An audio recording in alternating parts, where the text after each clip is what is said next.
આપણે ભારત માતા કી જય, વીર શહીદ અમર રહો બધા જ નારા લગાયા, પણ આપણે સાચી જો એને શ્રદ્ધાંજલિ આપવી હોય તો આ પરિવાર છે જેમને પોતાનો દીકરો ગુમાવ્યો છે, માતાએ પોતાનો દીકરો ગુમાવ્યો છે, પત્નીએ પોતાના પતિને ગુમાવ્યો છે, બાળકોએ નાની બાળકી છે એને પિતાની છત્રછાયા ગુમાવી છે.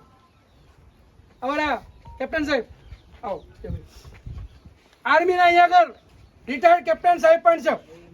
એટલે સૌથી જો આપ સૌએ શ્રદ્ધાંજલિ આપવી હોય, પાઠવવી હોય તો જેમ દેશને આઝાદી અપાવી છે ગુજરાતની ધરતીએ, એવી જ રીતે આપણે આ પેરામિલિટરી જવાનો જે કહેવાય એ દેશની આન બાન શાન માટે, તિરંગાની આન બાન શાન માટે અને ભારતના નાગરિકોની સુરક્ષા માટે જો સર્વોચ્ચ યોગદાન આપતા હોય તો એમનો સમાન આર્મી જેવી સુવિધાઓ હોવી જોઈએ. અહીંયા આપણા કેપ્ટન સાહેબ પણ છે, એ પણ ચાલી રહ્યા છે. એ સાચી શ્રદ્ધાંજલિ એ જ ગણાશે, જેથી ગુજરાતથી એક આપણે અભિયાન ચલાવ્યું છે કે આપણો છે પાકિસ્તાન બોર્ડર, ચીન border, Afghanistan border, Burma border, Nepal border, Bhutan border, Bangladesh border, તમામ બોર્ડરની સુરક્ષા કરતા આપણા પેરામિલિટરી જવાનોને શહીદનો દરજ્જો મળવો જોઈએ કે ના મળવો જોઈએ? મળવો તો હાથ ઊંચો કરજો.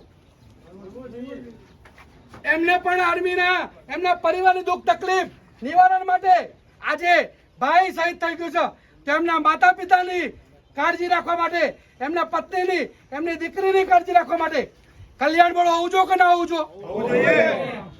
તો આપણે નવયુવાનોને ખાસ કહેશું, દીપેશ પટેલ પેરામિલિટરી કરી આપણે એક અભિયાન ચલાવ્યું છે. એના માધ્યમથી આપ એ ચેનલની તમામ વિડીયોનો લાઈક, પોસ્ટ, શેર કરજો, જેથી અહીંના ગજેન્દ્ર સાહેબ આજે આવ્યા હતા પણ બહુ દુઃખ થાય છે કે અત્યારે આપણી વચ્ચે નથી. એ કઈ કારણ તે છે નહીં, પરંતુ અહીંના એક એક ગામમાંથી એમની સુધી અહીંના સાંસદના દ્વારા છેક આપણા નરેન્દ્ર મોદી સાહેબ હોય અને અમિત શાહ સાહેબ આપણા ગૃહમંત્રી હોય તો આપણા જવાનો ન્યાય મળવો જોઈએ કે ના મળવો જોઈએ? તો વિનંતી કરું છું કે આવાજ છેક નરેન્દ્ર મોદી સાહેબ સુધી પહોંચે અને તાત્કાલિક આ જવાનો સાચી શ્રદ્ધાંજલિ આ જ ગણાશે. એમને આપણે ન્યાય અપાઈ શકશું, એમના પરિવારને ન્યાય અપાવશું, એ જ આપણી સાચી શ્રદ્ધાંજલિ કહેવાય છે. જેથી હું તમામને વિનંતી પ્રાર્થના કરું છું કે આપ આ અભિયાન ખૂબ જોરશોરથી ચલાવજો અને આ પરિવારને પણ હિંમત આપજો. ગામના લોકોને હું વિનંતી કરી દઉં છું, ગુજરાત પેરામિલિટરી સંગઠન આર્મી સંગઠન એમની સાથે જ છે, પણ સૌથી વિશેષ એમના આસપાસ જે રહેતા હોય વડીલો એમને હું હિંમત આપજો. નમસ્કાર. ભારત માતા કી જય! ભારત માતા કી જય! ભારત માતા કી જય! હવે આપણે ત્યારે સ્કૂલમાં એમના ઘર આગળ એ ધ્વજવંદનનો જ્યારે કાર્યક્રમ ત્યાં કરે ફરકાવી શકે એટલે અમર રહે. આપણે જે કહીએ છીએ વીર શહીદ અમર રહો, બસ આ અમરની એક આપણા જોડે નિશાની છે. ભારત માતા કી જય! ભારત માતા કી જય! ભારત માતા કી જય! આર્મી વાળા માટે, એક જવાનો માટે, પ્રજા માટે કશું તમે આના વિશે કહેવા માંગશો?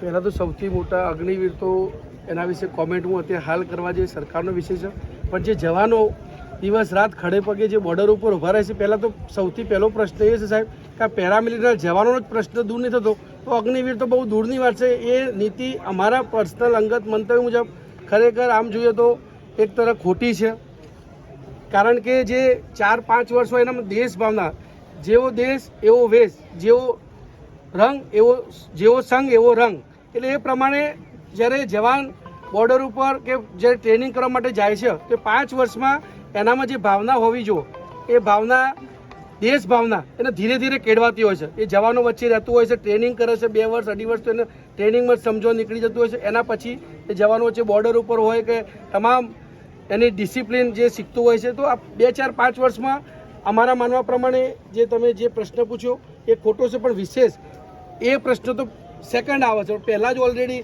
આજે પેરામિલિટરીના જવાન જે આજે શહીદ થયા છે, સમગ્ર નાગરિકો માટે કોઈ ભેદભાવ નથી, પણ સૌથી પહેલાં સરકાર આ ઉપર ગંભીરતા દાખવો કે દેશનો તમામ નાગરિક સલામત, પોતાના સુરક્ષિત મહેસૂસ કરશો. એમાં આપણા માનનીય યશસ્વી પ્રધાનમંત્રી જ્યારે ગુજરાતના હોય તો આપણા માટે સૌ દુઃખદ બાબત છે કે આજે પણ આજના 75 વર્ષ 76 વર્ષ આપણે દેશની આઝાદીના સુવર્ણ જયંતિ ઉજવી રહ્યા છતાં પણ હજુ પેરામિલિટરીના જવાનોનો ન્યાય નથી મળ્યો. તો હું આશા રાખું કે જલ્દીથી જલ્દી પ્રધાનમંત્રીશ્રી આજની સરકાર આના ઉપર ગંભીરતા દાખવાનો નિર્ણય લે કે ભાઈ રાષ્ટ્ર એક છે દેશ એક છે તો બંને જવાનો સમાન સુવિધા હક મળે.